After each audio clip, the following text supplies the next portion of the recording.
Dans cette capsule, nous allons corriger un exercice qui nous permettra de mettre en jeu le théorème des valeurs intermédiaires. C'est l'intérêt principal de cet exercice. La fonction que l'on va étudier durant cette capsule, c'est celle-ci, f de x égale 4 tiers de x cube plus x carré moins 2x plus 3 cinquièmes. Nous l'étudierons uniquement sur l'intervalle moins 3, 3. Et donc, nous avons, on va dire, sur notre calculatrice préférée, construit la courbe représentative de cette fonction en faisant bien en sorte qu'on soit sur l'intervalle moins 3, 3.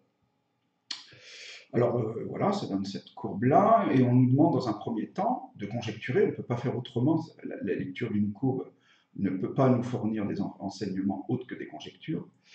Et donc là, en l'occurrence, c'est de conjecturer le nombre de solutions de l'équation f de x égale 0.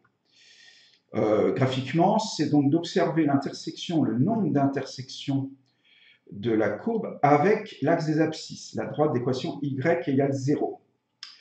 Alors là, on est à peu près convaincu qu'il y a une solution ici, bien entendu.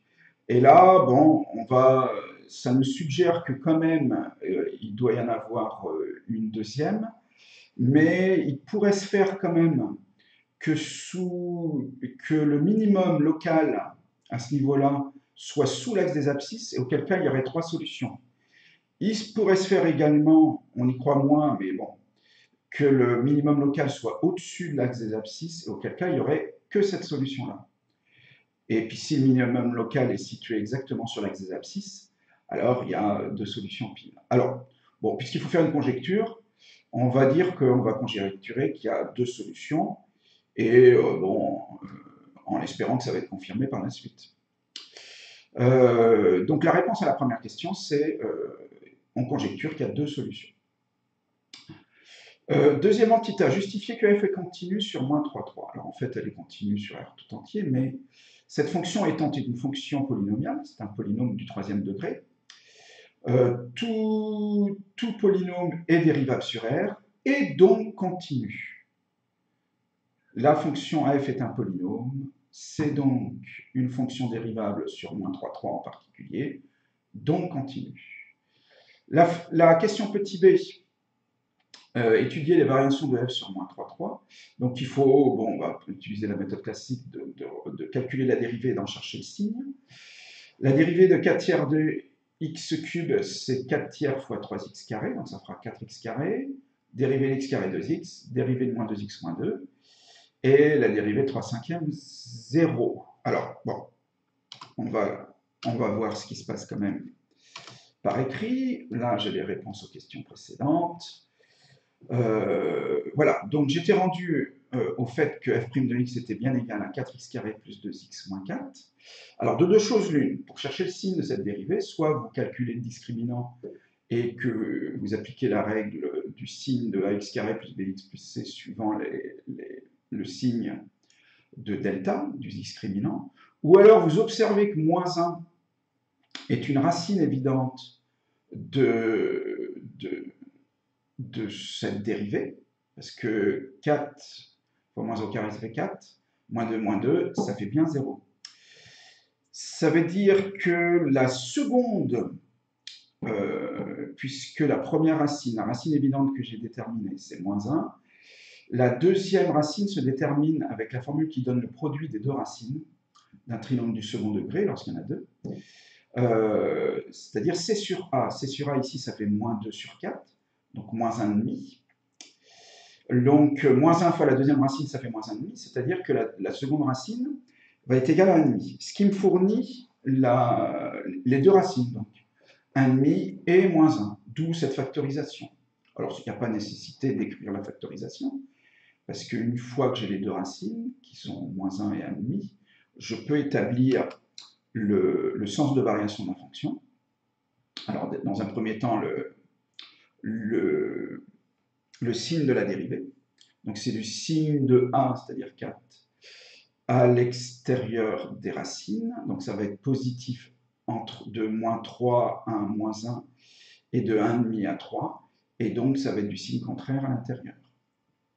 Donc en fait, au final, f est décroissante sur moins 1, 1,5, et croissante sur moins 3, moins 1, et 1,5, 3.